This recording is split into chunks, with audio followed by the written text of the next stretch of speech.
Bismillahirrahmanirrahim. Alhamdulillahirabbil alamin wassalatu wassalamu ala asyrafil mursalin nabiyina Muhammadin wa ala alihi wa sahbihi wa man tabi'ahum bi ihsanin ila yaumiddin. Amma ba'd.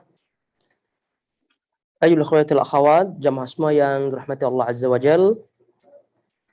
Alhamdulillah tentunya masih kita diberikan taufik oleh Allah untuk melanjutkan kembali kajian rutin kita pada pagi hari ini, dan semoga Allah Subhanahu wa taala tetap memberikan kita keikhlasan dalam setiap ucapan, perbuatan dan seluruh amal perbuatan.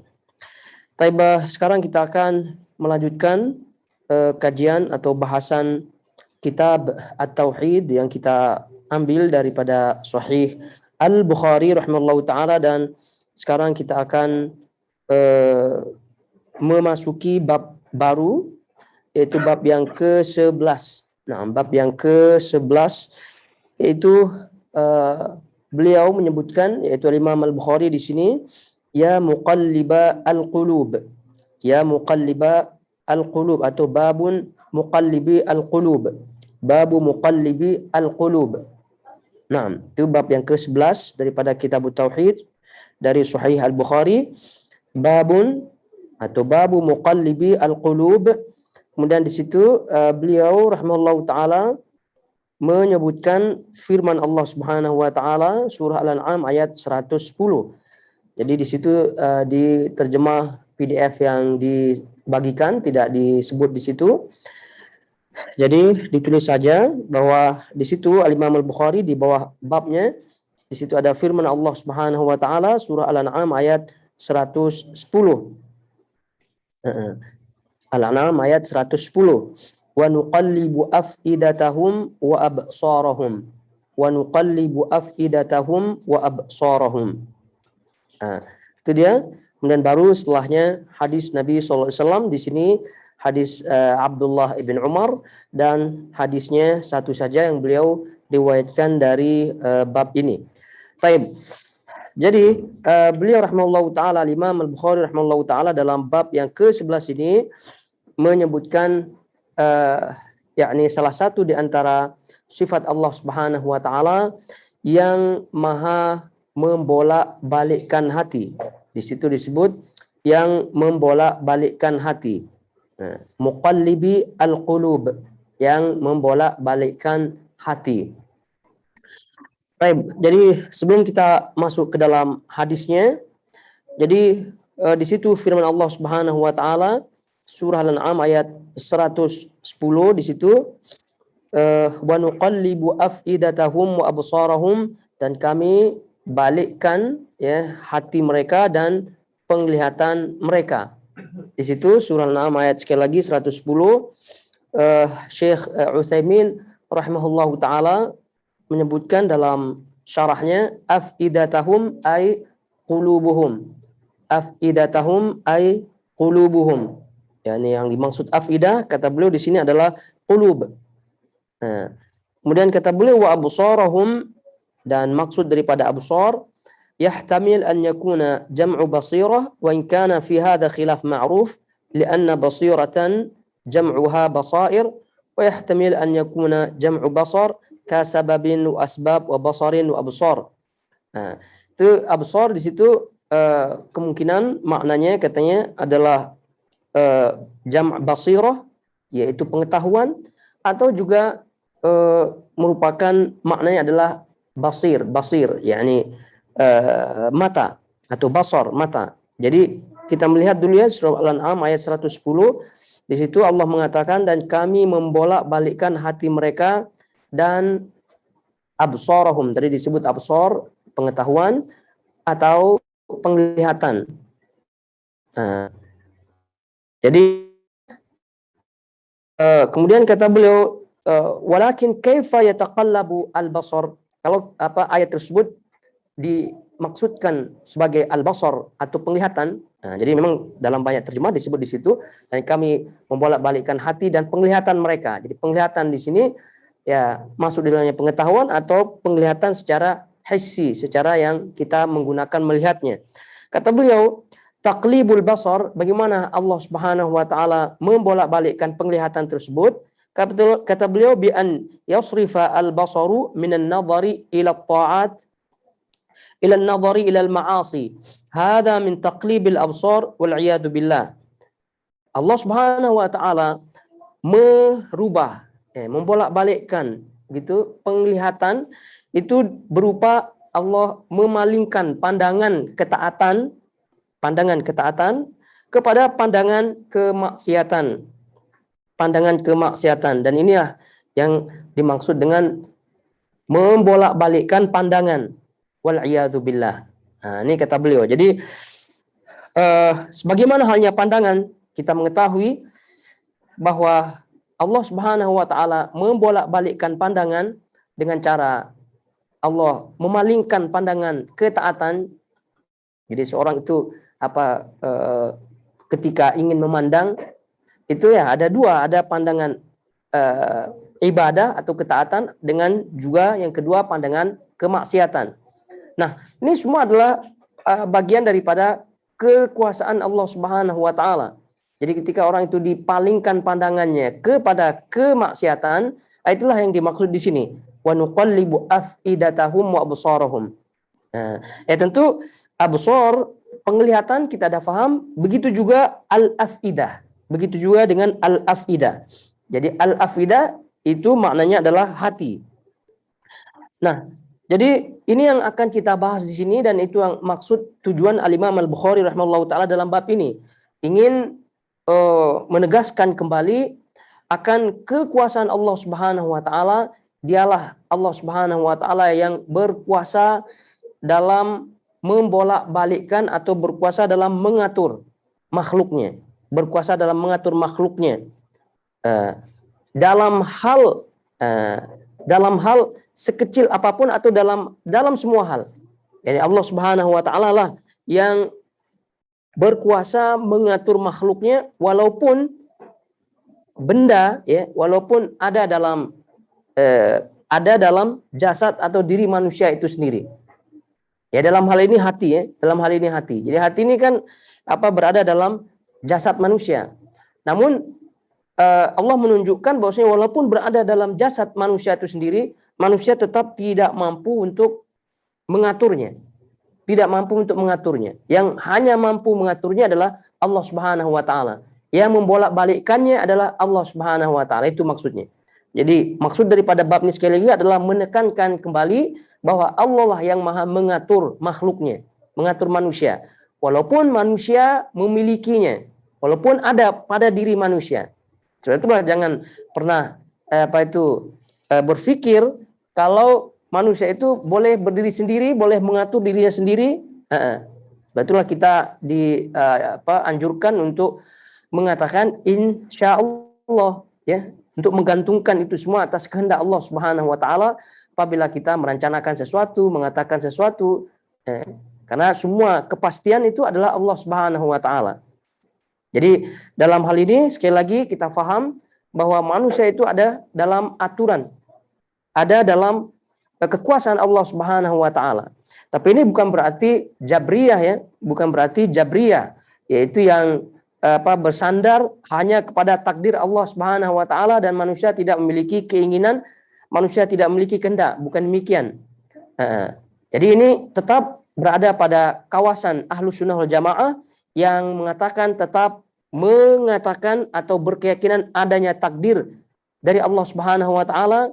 Kemudian juga dalam masa yang sama, dalam waktu yang sama juga manusia tidak memiliki kekuasaan apapun dalam memutuskan. Jadi kehendak tetap ada gitu, karena untuk itulah Allah menciptakan kehendak agar manusia mampu memilih dan itu menunjukkan manusia itu tidak seperti alat-alat, robot dan seterusnya yang dikendalikan, yang tidak memiliki kehendak. Tidak demikian, tetap manusia kehendak, namun kehendaknya jadi apa tidak, itulah kembali kepada Allah Subhanahu wa taala. Itu maksudnya.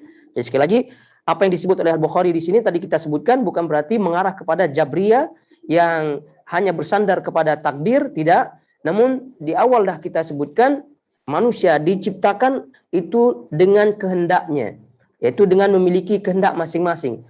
Jadi oleh itu manusia dihukumi benarnya melalui kehendaknya. dihukum, diazab, itu berdasarkan kehendaknya. Karena dialah yang memiliki keinginan. Kenapa bermaksiat? Itu kan kehendaknya. Kenapa melakukan ketaatan? Itu adalah kehendaknya.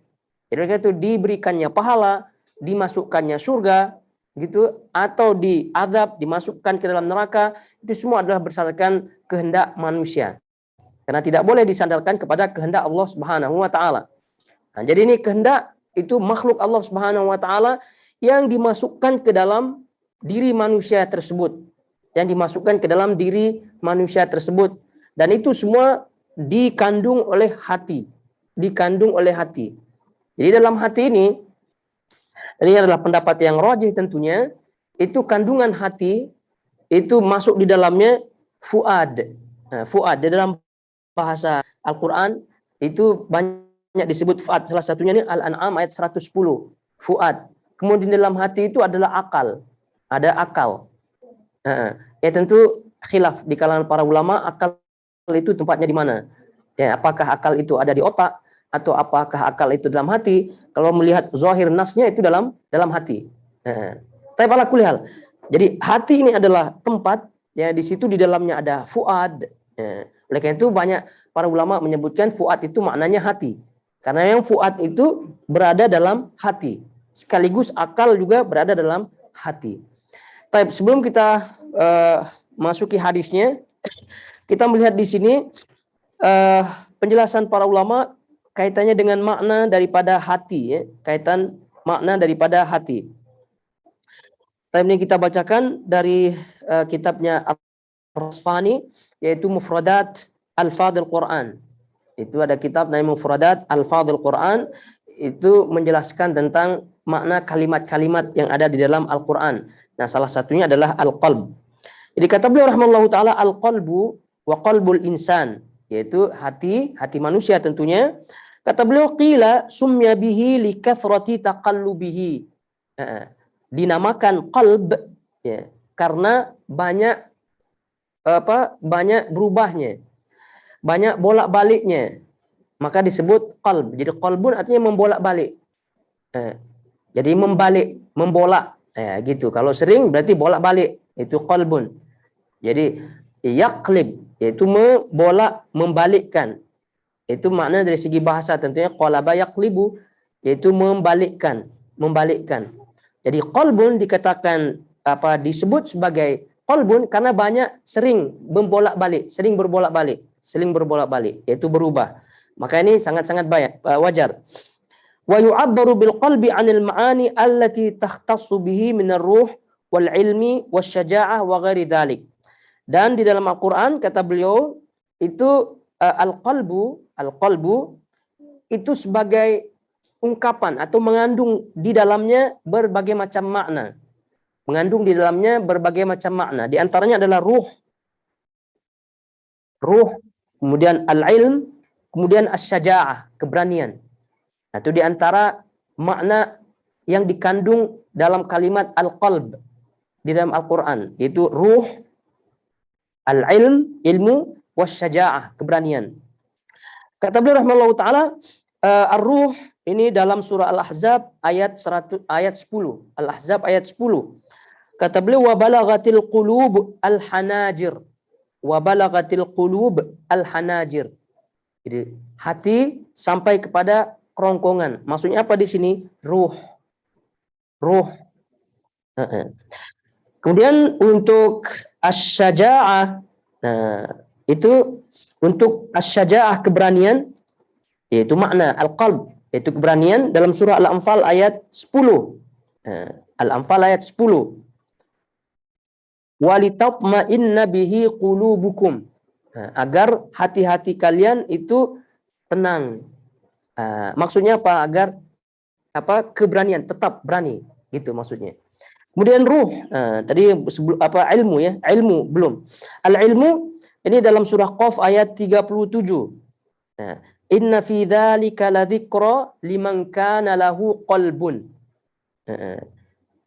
Inna fi dzalika, sesungguhnya yang demikian itu ladzikra, itu sebagai peringatan bagi mereka yang memiliki hati. yaitu maksudnya adalah ilmu. Nah, jadi oleh karena itu ini yang dimaksud al-qalb di dalam Al-Quran, bahasa Al-Quran ya tetap hati, hati ya hati. Nah, dari sini diketahui bahwasanya hati yang dimaksud ya tentu bukan hati secara part daripada tubuh itu, bagian daripada tubuh, anggota tubuh, tidak. Tapi ya secara maknawi tentunya. Karena hati itu, jantung, hati, apalah namanya yang di dalam itu ya tidak berubah, tidak terbalik-balik. Justru malah kalau terbalik masalah ya. Itu bukan itu bahasannya. Jadi dibahas oleh para ulama dengan berbagai macam kandungan makna yang tadi, itu menunjukkan bahwa hati yang dimaksud adalah hati yang maknawi. Hati yang maknawi. Kemudian dikatakan juga, wa ma sumyal insan illa linafsihi walal qalbu illa annahu yataqallabu. Nah, sebagaimana halnya manusia, al-insan, bahasa Arabnya al-insan, manusia, dinamakan al-insan li nafsihi karena dia banyak lupa. Nisyan, dari kata-kata nisyan, banyak lupa. Begitu juga dengan hati, al-qalb dikatakan hati karena banyak yataqallab, karena berbolak-balik. Dan itu juga hadis yang masyhur ya di kalangan para ulama, dan juga kita sering mendengarnya. Nabi SAW banyak menyebut, ya muqallibal qulub tsabbit qalbi ala dinik. Wahai zat yang membolak-balikkan hati, tetapkanlah hatiku di atas agamamu, di atas ketaatanmu, ketaatan kepadamu, di atas agamamu. Ini hadis sahih. Baik. Hati ini adalah wi'a ya, ini adalah tempat. Nah, di situ tadi kita sebutkan terkumpulnya yang namanya fuad, terkumpulnya yang namanya akal. Akal ya, karena akal ini tempatnya di mana? Akal tadi kita isyaratkan khilaf di kalangan para ulama. Khilaf di kalangan para ulama, ada yang menyebutkan akal itu berada di kepala. Akal itu berada di kepala. Kemudian ada juga yang mengatakan akal itu berada di hati. Akal itu berada di hati. Nah, ini tentu mazhab para ulama khilaf. Oleh karena itu ini khilaf tidak dibesar-besarkan tentunya ya. Ini khilaf di kalangan para ulama. Jadi kalau yang mengatakan hati itu mazhab daripada mazhab Maliki, kemudian mazhab Syafi'i, dan ini yang dipilih oleh Syekh Utsaimin rahimahullahu taala, bahwa akal itu berada dalam hati. Ada juga yang mengatakan akal itu berada dalam otak ya, berada dalam otak. Itu diambil oleh mazhab Hanafi dan juga sebagian mazhab Hambali. Tapi yang tentu yang kalau melihat zahir Al-Qur'an, maka yang sahih adalah akal itu tempatnya dalam hati. Ya, kenapa demikian? Ada di antara ulama yang menyebutkan akal itu berada dalam otak, karena kalau orang itu jatuh, istilahnya jatuh, otaknya jatuh, jadi kan nanti boleh gila ya, kan hilang akalnya. Nah, makanya dari sini juga masuk akal juga, betul tidak? Nah, tapi di sini kita rujuknya Al-Quran, sebagaimana yang disebut oleh Allah Subhanahu Wa Taala di sini, walakin ta'mal qulub allati fis sudur, disebut di situ. Tapi fa innaha la ta'mal absar walakin ta'mal qulub allati fis sudur. Allah Subhanahu wa taala sebutkan dalam surah Al-Hajj ayat 46. Jadi yang buta itu pada hakikatnya bukan matanya ya yang dia gunakan untuk melihat, tetapi ta'mal qulub allati fis sudur. Jadi yang tertutup, yang buta itu adalah hati atau akal gitu ya. Allati fis sudur, yang berada dalam berada dalam dada.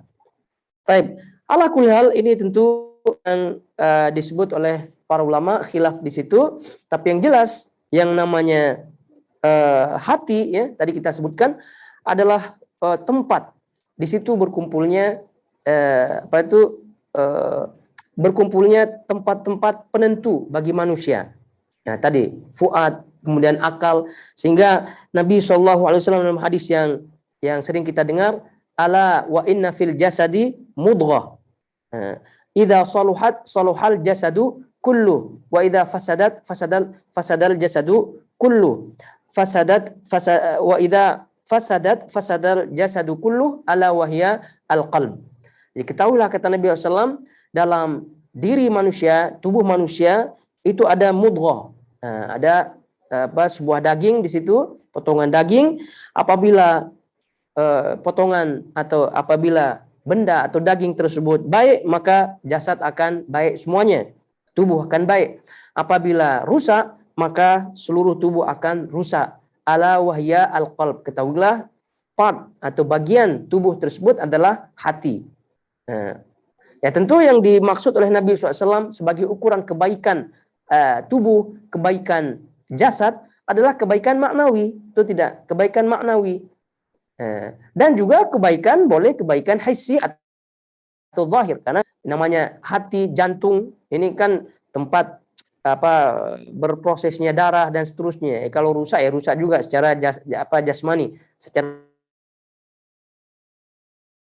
jasad zahirnya. Batin lebih kepada yang maknawi. Jadi apabila hatinya rusak, maknanya tidak berpikir atau tidak dipergunakan untuk kebaikan, ya tentu akan mengakibatkan hal-hal yang negatif, maksiat dan seterusnya daripada hal-hal kemungkaran yang tidak disukai oleh Allah Subhanahu wa taala. Nah, ini setelah kita mengetahui bahwa tempat utama dalam diri manusia adalah hati, di mana di situ tempat setting semua kelakuan kita, apa yang kita putuskan daripada ucapan, apa yang kita putuskan daripada pergerakan, daripada semuanya ini pada hakikatnya ada dalam hati. Hakikatnya dalam hati. Sebab itulah para ulama dalam tadi kita isyaratkan khilaf, apakah akal itu ada dalam hati atau ada dalam otak, itu pada hakikatnya sumber utamanya adalah hati. Karena memang Al-Quran menyebutkan itu tadi kita sebutkan, itu tidak. Al-Quran menyebutkan akal itu ada pada hati. Cuma apa kaitannya dengan otak? Ya tentu ada kaitannya. Ada kaitannya. Jadi otak itu ya dipergunakan untuk berpikir gitu awalnya, itu berpikir kemudian diputuskan dalam hati. Diputuskan dalam hati. Jadi sumbernya utamanya adalah hati. Ini dipakai berpikir sesaat begitu, sesaat kemudian balik lagi ke hati. Karena wallahu alam sahih apa tidak ada yang menyebutkan penelitian ya, research, ada sebagian dokter orang barat gitu ya yang menyebutkan berdasarkan penelitiannya memang ada dalam hati itu ada sel-sel yang menyimpan memori, yang menyimpan adalah begitu. Sehingga ada peristiwa yang ada seorang driver gitu ya, seorang orang awam lah begitu. Kemudian ada terjadi operasi, kemudian dimasukkan gitu ke dalam atau diganti hati orang awam ini, gitu driver ini dengan hati penyair. Walau soleh apa tidak, tapi ini ada ditulis di itunya di penelitiannya. Itu ditaruh di situ hatinya ya, setelah bangun-bangun tiba-tiba dia banyak keinginan untuk menulis syair. Ya, karena kan kita mengetahui operasi istilahnya jantung ini kan boleh, betul tidak? Ya, taruhnya jantung orang lain. Jadi berubah sikapnya itu, ada paling tidak berubahlah. Itu menunjukkan adanya sel-sel di situ, kehendak, keinginan sel-sel yang ada dalam hati itu untuk menyimpan gitu memori-memori yang itu. Ini membuktikan lebih kuat lagi tentunya bahwa pandangan pendapat akal itu berada dalam hati itu memang sahih. Ya cuma apa kaitannya dengan otak ya berkait lah begitu kan. Otak itu memikirkan gitu, nah kemudian yang menentukan itu hati. Dan ini memang fakta. Betapa banyak kita ingin berkeinginan tapi ujung-ujung tidak. Berkeinginan oh jadi. Jadi apa tidaknya itu ada dalam hati. Itulah yang Imam Bukhari di sini, Allah lah yang menetapkan itu semua, dan Nabi SAW menyebutkan sering demikian karena Allah lah yang menetapkan itu semua begitu. Jadi banyak orang yang mengusulkan sesuatu, mempengaruhi kita. Ada yang banyak yang berhasil, ada yang tidak berhasil. Karena balik ujung-ujungnya yang menetapkan adalah Allah Subhanahu wa taala. Nah, jadi ayyuhal akhwat, setelah kita mengetahui hal ini bahwa Allah lah yang menentukan, ya, Allah lah di tangan Allah Subhanahu wa taala, dan itu yang disebut oleh Nabi SAW dalam hadis riwayat Imam Muslim bahwasanya hati anak Adam ini berada dalam genggaman jari jemari Allah Subhanahu wa taala. Yuqallibu ma yasha. Jadi Allah membalikkan sekehendaknya. Allah membalikkan sekehendaknya. Jadi oleh karena itu banyak juga dari ayat-ayat dan juga hadis yang kita sebutkan, yang sering kita dengar dalam hadis khutbatul hajah, man yahdihillah fala mudhillalah wa man yudlil fala hadiyalah. Barang siapa yang diberikan petunjuk oleh Allah, tidak ada yang mampu menyesatkannya. Barang siapa yang disesatkan oleh Allah, maka tidak ada yang mampu memberikan dia petunjuk. Begitu juga dengan firman Allah surah Al-A'raf ayat 186, man yudlilillah fala hadiyalahu. Mirip dengan makna hadis tadi. Barang siapa yang disesatkan oleh Allah, maka tidak ada yang mampu memberikan dia petunjuk. Begitu juga surah Al-Kahfi ayat 17, man yahdillah fahuwa al-muhtadi. Barang siapa yang diberikan petunjuk oleh Allah, maka dia telah mendapatkan petunjuk. Jadi oleh karena itu ini Allah yang menetapkan itu semua. Adapun yang lain-lain sebelum itu semua adalah asbab. Semua adalah asbab, semua adalah kehendak. Gitu, kehendak manusia asbab. Nah, oleh karena itu kewajiban kita yang menjadi ukuran gitu ya, kewajiban kita yang menjadi ukuran kita mendapatkan pahala, kita mendapatkan nikmat, mendapatkan azab dan seterusnya, itu berdasarkan itu kehendak, kemudian kita sejauh mana keinginan kita untuk melakukan sebab-sebab keselamatan. Sebab-sebab keselamatan. Jadi kalau tidak, maka orang itu akan dibolak-balikkan oleh Allah Subhanahu wa taala pendengarannya, hatinya dan seterusnya. Sebagaimana firman Allah tadi kita sebutkan surah Al-An'am ayat 10. Jadi kita bacakan apa yang disebut oleh Syekh Utsaimin rahimahullahu taala di sini dalam syarahnya. Kata beliau, "Fallahu azza wa jalla huwa alladhi yuqalliba al-qulub wal absar." Dialah Allah Subhanahu wa taala yang membolak-balikkan hati dan pandangan. Sebagaimana firman-Nya surah Al-An'am ayat 110, "Wa nuqallibu afidatahum wa absarahum kama lam yu'minu bihi awwala marrah." Dan kamilah yang membolak-balikkan hati mereka, pandangan mereka, ya sebagaimana mereka tidak beriman di awal di pertama kali. Kata beliau, qauluhu ta'ala kama lam yu'minu bihi awwala marrah, sebagaimana halnya mereka tidak beriman di pertama kali, ai likaunihim lam yu'minu bihi awwala marrah, karena mereka yaitu orang kafir tentunya tidak beriman kepada Nabi ya sejak Nabi SAW di awal Nabi SAW berdakwah. Jadi di awal Nabi SAW berdakwah mereka dah menolaknya. Sehingga Allah pun membolak-balikkan hatinya, membolak-balikkan hati dan pandangannya untuk tidak beriman sebagai Nabi di awal kali Nabi SAW menyampaikan dakwahnya. Kata beliau, hada tahdidun, ini kata beliau, hada tahdidun, kata Syekh Utsaimin, hada tahdidun azimun lil insan. Nah, ini penting untuk kita dengar ya, apa yang beliau ucapkan di situ kaitannya dengan ayat ini. Wa hadza tahdidun 'azimun lil insan. Ini adalah tahdid, ancaman besar bagi manusia, alladzi la yaqbalu al-haq awwalu ma yaridu ilaihi. Ancaman besar bagi manusia atau kepada manusia yang tidak menerima kebenaran ketika pertama kali kebenaran tersebut datang kepadanya. Ini kita ulangi, kita ulangi. Hada tahdidun 'azimun lil insan alladzi la yaqbalul haqqa awwala ma yaridu ilaihi. Ini adalah ancaman besar bagi manusia yang tidak menerima kebenaran ketika kebenaran itu datang kepadanya pertama kali. Fa innal insan alladzi la yaqbalu al haqqa awwala ma yaridu ilaihi yakhsha an yabtaliya bihadhihi al balwa. Karena sesungguhnya manusia yang tidak menerima kebenaran di pertama kali, maka dikhawatirkan akan diberikan ujian seperti ujian ini, yaitu ujian orang kafir yang tidak menerima, tidak beriman kepada Nabi SAW ketika pertama kali Nabi berdakwah. Yaitu wahya an yaqliba qalbahu wa la yahtadi lil haqq li'annahu raddahu awwala marrah. Yaitu Allah Subhanahu wa taala membolak-balikkan hatinya dan tidak mendapatkan petunjuk kepada kebenaran karena dia menolaknya di awal kali, di pertama kali. Ini kata beliau rahimahullahu taala. Jadi oleh karena itu apa sekaligus sebagai pelajaran bagi kita, kalau kita dah meyakini bahwasanya Allah Subhanahu wa taala dialah yang berkuasa membolak-balikkan hati, dialah berkuasa mengatur hati kita. Karena ada orang yang mengatakan nanti sajalah, begitu kan? Nanti saja. Diajak kajian nanti saja. Nanti apa kajian sekarang minggu depan sajalah, begitu kan? Apa alasannya? Ya sekedar breakfast, begitu kan? Breakfast saya tidak datang kajian. Itu adalah awwal marrah. Jadi ya walaupun levelnya lain-lain itu tidak, levelnya ada yang berat, ada yang ringan. Tapi ketika menolak kebenaran yang tidak ada uzurnya dan seterusnya, itu pasti akan diberikan ganti yang tentu yang tidak lebih baik tentunya. Paham tidak ya maksudnya? Jadi apapun bentuknya. Jadi kalau orang itu diajak pergi sholat, contohnya, diajak pergi ke masjid, nanti sajalah begitu. Sampai komat tidak datang. Berarti apa gantinya?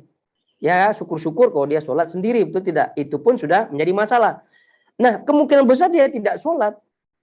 Kemungkinan besar dia tidak sholat, atau mungkin apa entah dilakukan sehingga terjadi maksiat, dan itu yang maksud surah Al-An'am ayat 10, dan kamilah yang membolak-balikkan hati dan pandangannya. Itu dia. Dan ini juga yang disebutkan oleh Allah Subhanahu wa taala, yang disebutkan oleh Allah Subhanahu wa taala juga di dalam surah Al-Anfal ya. Di situ Allah Subhanahu wa taala menyebutkan, ya ayyuhalladzina amanu stajibu lillahi walir rasul idza da'akum lima yuhyikum wa'lamu annallaha yahulu bainal mar'i wa qalbihi. Ya ayyuhalladzina amanu istajibu lillahi walir rasul idza da'akum lima yuhyikum. Ya, wahai orang beriman, istajibu, yaitu datangilah, yaitu jawablah, datang, jawab, begitu. Jika Allah memanggilmu, jika Rasulnya memanggilmu, idza da'akum lima yuhyikum, untuk kehidupanmu. Ada kebaikan-kebaikan. Wa'lamu annallaha yahulu bainal mar'i wa qalbi. Sesungguhnya ketahuilah, sesungguhnya Allah Subhanahu wa taala yahulu, menghalangi, yahulu bainal mar'i wa qalbi, menghalangi antara manusia dengan hatinya. Menghalangi manusia dengan dengan hatinya. Dan ini yang disebut oleh Syekh bin Baz rahimahullahu taala, itu tadi surah Al-Anfal ayat 24 ya. Wa'lamu annallaha yahulu bainal mar'i wa qalbi. Ketahuilah sesungguhnya Allah Subhanahu wa taala menghalangi antara manusia dengan hatinya. Sebab itulah tadi di awal, ya ayyuhalladzina amanu istajibu lillahi walir rasul idza da'akum lima yuhyikum. Wahai orang beriman, istajibu, segera ambil, datang gitu. Jika Allah dan Rasulnya memanggil kalian untuk kehidupan kalian, yaitu ketaatan-ketaatan, ibadat-ibadah yang lainnya, begitu ya, kebaikan-kebaikan. Jika sudah ada yang memanggil, mengajak, dan seterusnya, maka istajibu, datangi panggilan tersebut. Karena kalau tidak, ini wa'lamu annallaha yahulu bainal mar'i wa qalbi. Karena ketahuilah sungguhnya Allah menghalangi antara hati dan menghalangi antara manusia dan hatinya. Maksudnya apa? Manusia itu tidak memegang kendali. Mereka itu kalau dia tadi contohnya diajak pergi ke masjid, ya, dia bilang nanti. Dipikirnya hatinya yang sekarang akan pergi ke masjid, itu akan sama nanti dengan hatinya yang dia bilang nanti. Nanti hatinya dipikirnya hati yang sekarang itu sama dengan hatinya yang nanti. Paham tak maksudnya? Itu yang disebut sebagai penghalang. Allah Subhanahu wa taala menghalangi manusia dengan hatinya. Artinya hati kita yang sekarang, keinginan kita yang sekarang itu tidak sama, belum tentu sama dengan yang nanti. Sebab itulah ketika orang itu mendapatkan kebenaran, ya, ketika orang itu diajak untuk kebaikan, maka jangan tunggu, kecuali ada uzur syar'i tentunya. Jangan tunggu. Jangan tunggu. Maka tadi disebut nanti. Oleh nanti Allah akan bolakkan hatinya. Nah, Allah itu membolakkan, itu menunjukkan Allah menghalangi manusia dengan hatinya. Jadi betapa banyak orang-orang seperti demikian. Diajak pergi kebaikan, diajak pergi ke kajian, dan nanti besoklah. Ya mungkin betul jujur hatinya sekarang, mungkin besok lah gitu kan. Tapi belum tentu besok itu niatnya sama dengan yang sekarang. Itulah dia taklibul qulub, itulah dia dibolak-balikkan hati oleh Allah Subhanahu wa taala yang menunjukkan orang itu dihalangi dirinya dengan hatinya. Saat itulah ada kebaikan, grab langsung gitu. Dan kita masyhur, kita dengar Nabi SAW menyebutkan, "Idza amsaita fala tantadhiri al-masa." Nah, jadi jika kamu berada di petang hari, maka berada di pagi hari, jangan tunggu petang hari. Dan seterusnya. Kalau di petang hari, jangan tunggu pagi hari, dan seterusnya. Kenapa? Karena belum tentu hati kita yang semangat pagi hari, belum tentu nanti hati kita semangat pula di petang hari. Itu dia maksudnya. Jadi oleh karena itu, tidak ada kata lain untuk kita, kecuali kita grab yang sebaik-baiknya. Kecuali kalau ketika datang, dah, contohnya sakit, ada urusan yang memang betul-betul tidak boleh kita tinggalkan. Nah, ketika itu ya kita tidak ambil kebaikannya yang rutin kita ambil, justru malah Allah akan menggantikan kita punya pahala rutin tersebut. Dan ini masyhur hadisnya, jika seorang hamba itu rajin ketika waktu mukim, maksudnya tidak safar, lalu ketika safar tidak mampu melakukan rutinitas atau rutin yang dilakukan ketika mukim, maka Allah Subhanahu wa taala akan mencatat pahala yang ketika dia tidak safar ataupun ketika dia sehat. Nah, itu menunjukkan bagaimana Allah Subhanahu wa taala mencatat atau menetapkan pahala-pahala tersebut apabila memang manusia itu rutin atau betul-betul manusia itu grab kebaikan-kebaikan yang ada di depannya.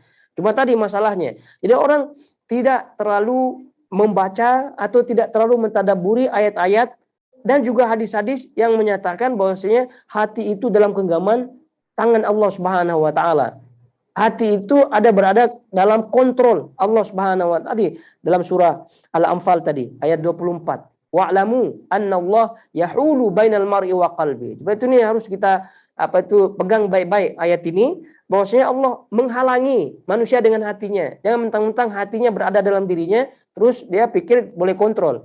Nantilah begitu ya, besoklah, padahal tidak ada penghalang untuk dirinya begitu ya melakukan kebaikan pada saat itu. Tapi dia bilang nanti-nanti. Nah, maka tadi Allah menghalang orang daripada hatinya. Maknanya apa? Belum tentu hati niatnya yang sekarang itu sama dengan niat hatinya yang dia sebut nanti, atau yang disebut besok, atau yang disebut lusa, minggu depan, bulan depan, tahun depan, dan seterusnya. Nah, jadi kalau ada waktu kesempatan, maka kita itu grab. Nah, kalau tidak, dan ini contoh lah ya, dan kita merasakan begitu, umroh. Contoh, kita di Qatar begitu ya, umroh. Ini bagi mereka yang belum umroh ya merasakan sekali ya, betul tidak? Wah, ini coba saya umroh waktu itu, gitu kan? Ternyata dia bilang, kenapa? Karena waktu itu saya diajak, tapi dibilang besok aja lah, atau ini rupanya terjadi peristiwa besar-besar, terus terakhir COVID dan seterusnya. Kan itu menghalang, itu Allah itu menunjukkan Allah yahulu bainal mar'i wa qalbi. Itu menunjukkan Allah Subhanahu wa taala menghalang antara manusia dengan hatinya. Karena dia tidak memegang kontrol. Jadi macam-macam Allah Subhanahu wa taala, cara Allah Subhanahu wa taala untuk menghalang manusia dengan hatinya itu. Hatinya dirubah, kemudian ada datang keadaan-keadaan yang menghalanginya untuk mengerjakan apa yang diinginkannya. Jadi oleh itu, ikhwatul akhwat rahimanallah, ini akidah semacam ini itu membawa kepada kita untuk rajin tentunya, ya rajin untuk grab hal-hal yang baik.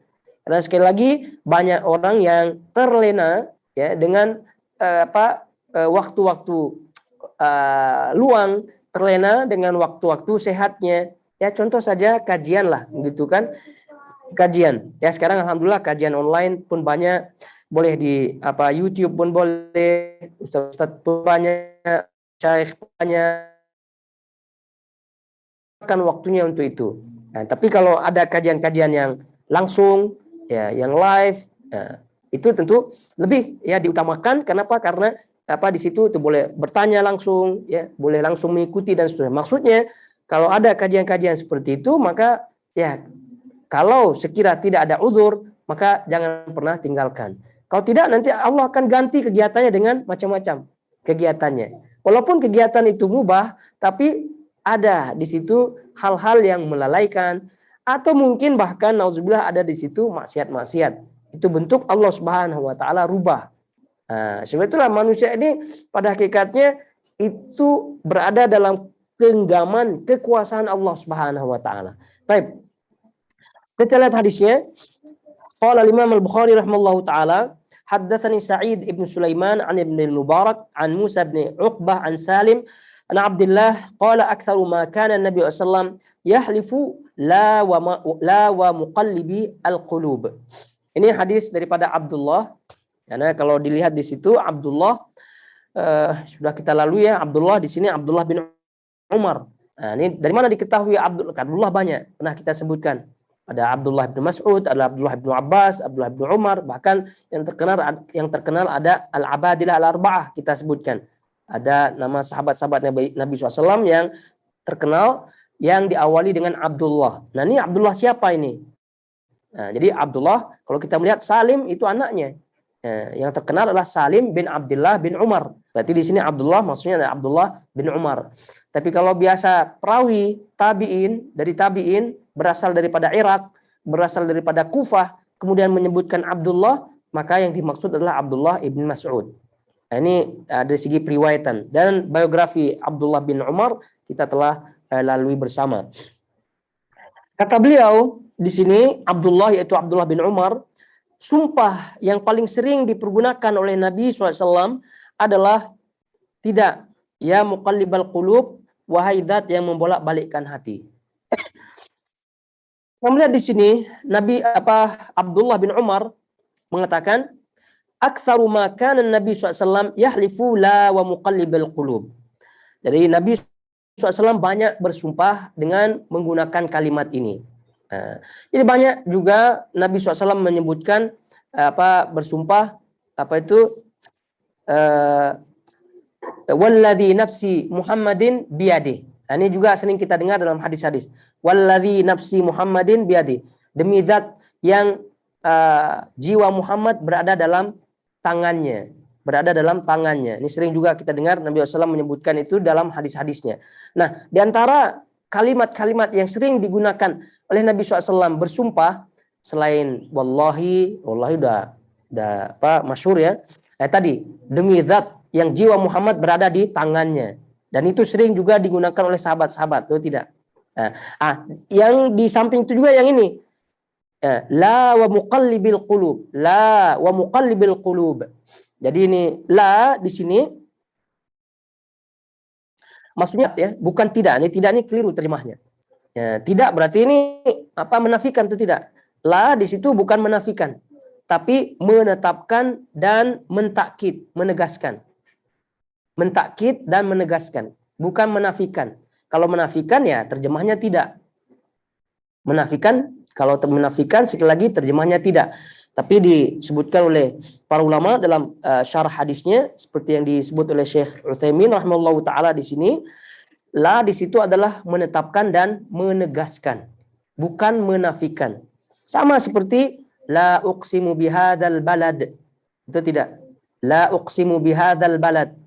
Allah bersumpah dengan negeri ini. La di situ kan bukan menafikan, tapi menetapkan, menegaskan. Maksudnya benar-benar Allah Subhanahu wa taala bersumpah dengan negeri ini, yaitu Mekah. Jadi la tidak selamanya bermakna nafi. Tapi di situ tergantung teksnya. Ini la di sini adalah menetapkan dan menegaskan. Ini maknanya adalah Rasulullah SAW menegaskan, menetapkan bahwa zat yang membolak-balikkan hati. Jadi ketika Nabi SAW bersumpah, dan bahkan Ibnu Umar mengatakan di sini sering Nabi SAW bersumpah dengan mengatakan la wa muqallibil qulub. Kalau kita bahasakan adalah demi zat yang membolak-balikkan hati. Itu kalau kita menerjemahkan, mengalih bahasakan ke bahasa kita hati. Itu. Jadi koreksi terjemahnya itu ya. Jadi tidak, itu maksudnya dicoret saja gitu, penetapan di situ. Sungguh ya, sungguh. Ya muqallibal qulub, berarti wahai zat yang membolak-balikkan hati. Nah, jadi akhwatul akhwat jamaah semua yang rahmatullah azza wajalla, Jadi tadi dah kita terangkan bagaimana Allah Subhanahu wa taala berkuasa kepada diri kita. Sangat-sangat berkuasa pada diri kita, sehingga faedahnya adalah tadi jangan pernah menunggu waktu-waktu ketika kita mendapatkan waktu untuk beribadah, ketika kita mendapatkan waktu untuk mengerjakan kebaikan, maka jangan menunggu waktu di waktu yang lain untuk mengerjakannya. Jadi di grab, diambil gitu. Kalau tidak, maka tadi surah Al-Anfal ayat 24 tadi kita sebutkan. Wa'lamu annallaha yahulu bainal mar'i wa qalbi. Dan betapa banyak dalam diri kita pun betapa banyak hal-hal yang kita tunda-tunda, akhirnya kita pun rugi. Ya, adapun kita rugi. Kalau dunia ya namanya dunia, tapi yang masalahnya adalah akhirat kita. Nah, jadi banyak di antara ilmu-ilmu yang kita tidak mengetahuinya, banyak maklumat-maklumat yang kita hilang daripadanya, kemudian umur kita berjalan terus-menerus namun tidak terisi dengan amal ibadah. Itu semua adalah bentuk kerugian dan banyak di antara itu penyebabnya adalah kita menunda-nunda waktu. Jadi oleh itu akhwat, jadi kita harus maintain ini hati ya dengan melakukan sebab-sebabnya. Kalau tidak, Allah Subhanahu wa taala akan menghalang seorang itu dengan hatinya. Jadi jangan pernah menganggap ya mentang-mentang hatinya dalam tubuhnya, kemudian ya dia semaunya saja begitu untuk berencana, semaunya saja untuk menunda. Tidak demikian. Jadi mudah-mudahan ini sebagai pelajaran bagi kita semua bahwa apabila ada kesempatan maka grab itu. Ya contoh saja, bagaimana syukurnya kita sekarang ketika masjid-masjid dibuka, itu tidak. Ya, karena sebelumnya pernah ditutup. Bagaimana sedihnya kita ketika masjid itu ditutup, sementara kita dahulu ketika masjid itu dibuka, kita tidak pergi. Itu alhamdulillah kalau sedih. Ada sebagian orang yang tidak merasakan apa-apa, berarti ini hatinya mati. Sebab itulah kita minta tadi dalam hadis tadi, Nabi SAW di samping sering bersumpah dengan menyebut zat yang membolak-balikkan hati, Nabi SAW sering juga tadi menyebutkan doa ya muqallibal qulub tsabbit qalbi ala dinik. Jadi ini dia Allah Subhanahu wa taala membolak-balikkan hati, dan terus kita berdoa karena dialah yang membolak-balikkan hati. Betul ada penyakit hati, itu akibat daripada Allah membolak-balikkan hati kita sehingga hati kita terkena penyakit hati. Ya banyak, di antaranya ria, ujub, dan pernah kita isyaratkan sebelumnya hasad, kemudian penyakit hati yang lain tidak bertawakal kepada Allah, penyakit hati yang lain emosi, semua itu adalah merupakan penyakit hati yang bentuknya adalah dari Allah membolak-balikkan hati tersebut sehingga hati tersebut tidak tetap. Nah, jadi kita minta Allah Subhanahu wa taala membolak-balikkan hati kita supaya hati kita tetap dalam agama, tetap dalam ketaatan, dan bila perlu kalau hati itu tidak berubah-ubah, minta hati yang lain kepada Allah Subhanahu wa taala, minta ganti. Kalau sekarang kan minta dibolak-balikkan, tapi dah berusaha tetap saja begitu ya minta. Berarti hati itu perlu dirubah. Ya, maksudnya secara maknawi tentunya. Nah, itu dia ayyuhal akhwat jamaah semua yang dirahmati Allah Azza wa Jalla. Jadi inilah Allah Subhanahu wa taala bentuk kekuasaannya kepada kita semua. Jadi kita berada dalam genggaman Allah Subhanahu wa taala dan jangan pernah kita merasa lepas dari Allah Subhanahu wa taala, dan jangan pernah kita lalai ya daripada apa yang diperintahkan olehnya, ya, dan kita tidak ada hujah di hadapan Allah Subhanahu wa taala. Waktu kita banyak sekali, apalagi kerja di rumah melalui rumah ya, apalagi sekarang yang berada di Covid sekarang. Nah, itu semua adalah bagaimana manusia gitu melaksanakan atau mengisi waktu-waktunya dalam bentuk ketaatan kepada Allah Subhanahu wa taala. Kalau tidak maka Allah tentu akan banyak ayat-ayat dan hadis yang kita bacakan, Allah akan memalingkan hati dan pandangannya. Naudzubillah min dzalik. Dan kalau udah dibalikkan hati dan pandangannya, itu yang dimaksud dengan sesat. Dan kalau sudah sesat, man yudlilillah fala hadiyalah. Barang siapa yang telah disesatkan oleh Allah Subhanahu wa taala, maka tidak ada orang atau tiada siapapun yang mampu memberikan dia petunjuk. Tidak orang tuanya, apalagi kawannya, tidak semua. Ya, bagaimana caranya? Namanya tidak diberikan petunjuk oleh Allah Subhanahu wa taala, merasa dirinya benar, gitu kan? Merasa alasannya itu sangat-sangat membenarkan dia, padahal alasannya itu tidak dipandang oleh syariat, begitu kan? Alasan apa? Kenapa tidak pergi masjid? Masih ada kerjaan. Masih ada kerjaan ini masih belum selesai nih, katanya. Padahal sholat 5 menit saja atau 10 menit saja, itu tidak. Ya, nanti sudah. Yang tadinya kerjaannya boleh berhenti ya, gitu 10 atau 5 menit gitu, 5 menit 10 menit untuk sholat. Jadi karena dia tangguh begitu, akhirnya makin berat pekerjaannya, makin berat. Wah, ini terus akhirnya dah terlewatkan waktu sholat yang wajib. Kemudian ada alasan-alasan lain, timbul alasan-alasan lain, namanya talbis iblis di situ untuk menghalangi manusia, dan itu adalah bentuk kekuasaan Allah Subhanahu wa taala. Baik, jamaah semua yang dirahmati Allah Azza wa Jalla, kiranya sampai di sini bahasan kita pada bab yang ke-12 ini, sehingga tetap kita bermohon kepada Allah agar Allah membolak-balikkan hati kita, menetapkan hati kita dalam ketaatan kepadanya sampai akhir hayat kita, karena itu sangat-sangat perlu. Jadi doa ya muqallibal qulub tsabbit qalbi ala dinik itu sangat-sangat perlu. Jangan pernah diremehkan doa seperti itu, karena dialah yang menetapkan hati kita untuk mengambil keputusan-keputusan, untuk melakukan keputusan-keputusan. Kalau Allah tidak menetapkan hati kita, memberikan hidayah kepada kita, tidak mungkin kita akan bergerak kepada kebaikan. Itu mustahil. La haula wala quwata illa billah.